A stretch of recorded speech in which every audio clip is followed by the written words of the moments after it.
இயேசு கிறிஸ்துவின் நாமத்தில் அன்பின் வாழ்த்துக்கள்.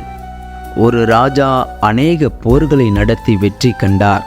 அவருடைய 4 அமைச்சர்கள் இந்த போர்களை அவருக்காக நடத்தி வெற்றியின் வழியில் ராஜாவை நடத்தினர். ஆகையால் அந்த ராஜா 4 அமைச்சர்களையும் கனப்படுத்த விரும்பினார். ஆகவே தனது பக்கத்து நாட்டு மன்னர்களையும் நாட்டின் பெரிய பதவியில் இருப்பவர்களையும் அழைத்து பெரிய விருந்து செய்தார். அந்த விருந்தில் அந்த 4 அமைச்சர்களையும் கனம் பண்ணி, உங்களுக்கு என்ன வேண்டும் கேளுங்கள், அதை தருகிறேன் என்று கூறினார். முதலாவது அமைச்சர் வந்தார். அவர் சொன்னார், ராஜா அவர்களே, நான் சிறுவயதில் மிகவும் ஏழ்மையான குடும்பத்தில் பிறந்தேன்.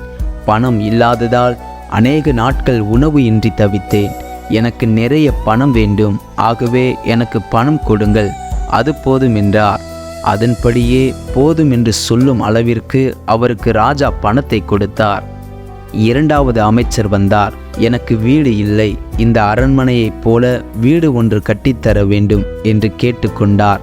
வீடு கட்டித்தர ராஜா அரண்மனை வேலைக்காரரிடம் கட்டளையிட்டார். மூன்றாவது அமைச்சர் வந்தார்.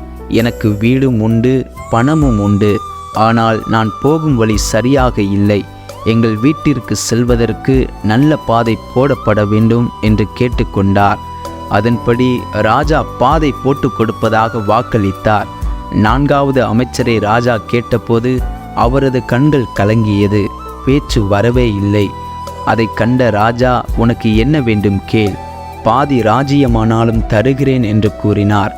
அப்போது அந்த அமைச்சர் கண்களில் கண்ணீர் வழிந்தபடி, ராஜா, எனக்கு பணமோ வீடோ அல்லது வேறு எதுவுமே வேண்டாம், நீங்கள்தான் எனக்கு வேண்டும். உங்களுக்கு சரியென்றால் என் வீட்டில் வந்து 2 நாட்கள் தங்க வேண்டும் என்று கேட்டுக்கொண்டார். ராஜா உடனே, இது ஒன்றும் பெரிய காரியமில்லை, நான் வந்து உன் குடும்பத்தோடு 2 நாட்கள் தங்குகிறேன் என்று கூறினார். அதன்படி ராஜா போய் தங்க திட்டங்கள் போட்டபோது அந்த அமைச்சரின் வீடு பழைய வீடு, போக சரியான பாதை இல்லை என்று அறிந்து ராஜா போய் தங்கியிருக்கும்படி அரண்மனை போன்ற வீட்டை கட்டச் சொல்லி சரியான பாதை போடப்பட்டு அவர் அங்கு தங்கியிருக்கும் நாட்கள் ராஜாவுக்கு தேவையானதை செய்து கொடுக்கும்படி நிறைய பணமும் அந்த அமைச்சருக்கு கொடுக்கப்பட்டது. அவர் கேட்காமலேயே மற்றவர்கள் பெற்றுக்கொண்ட அத்தனை ஆசீர்வாதங்களையும் இந்த அமைச்சர் ராஜாவை தன் வீட்டிற்கு அழைத்ததால் பெற்றுக்கொண்டார். 4வது அமைச்சருக்கு தெரியும், ராஜா என் வீட்டிற்கு வந்தால் என் சூழ்நிலைகள் எல்லாம் மாறிவிடும், என் பாதைகள் செம்மைப்படுத்தப்பட்டு புதிய பாதையாக திறக்கப்படும், ராஜா தங்கியிருக்கிற நாள் வரைக்கும் ஒன்றும் குறைவுபடாது என்று நன்றாய் அறிந்திருந்தார். ஆம் பிரியமானவர்களே, இஸ்ரவேலின் ராஜாவாகிய நம் ஆண்டவராகிய இயேசு கிறிஸ்து நம் வீட்டிற்கு வந்தால் நிச்சயம் நம் சூழ்நிலைகள் மாறும், நமக்கு புதிய பாதைகள் திறக்கப்படும், நம்முடைய குறைவுகளெல்லாம் நீங்கி எல்லாம் நிறைவாய் மாறும்.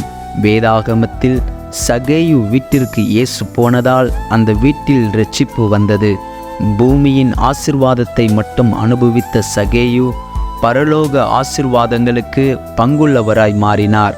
அதேபோல் நம்முடைய உள்ளத்திலும் நம் வாழ்க்கையிலும் நம் குடும்பத்திலும் ஆண்டவர் வாசம் செய்யும்போது பூமியின் ஆசீர்வாதங்கள் மட்டுமல்ல, பரலோக ஆசீர்வாதங்களும் நம்மேல் வந்து நிறைவேறும். ஆமேன். கர்த்தர் உங்களை ஆசீர்வதிப்பாராக. ஆமேன்.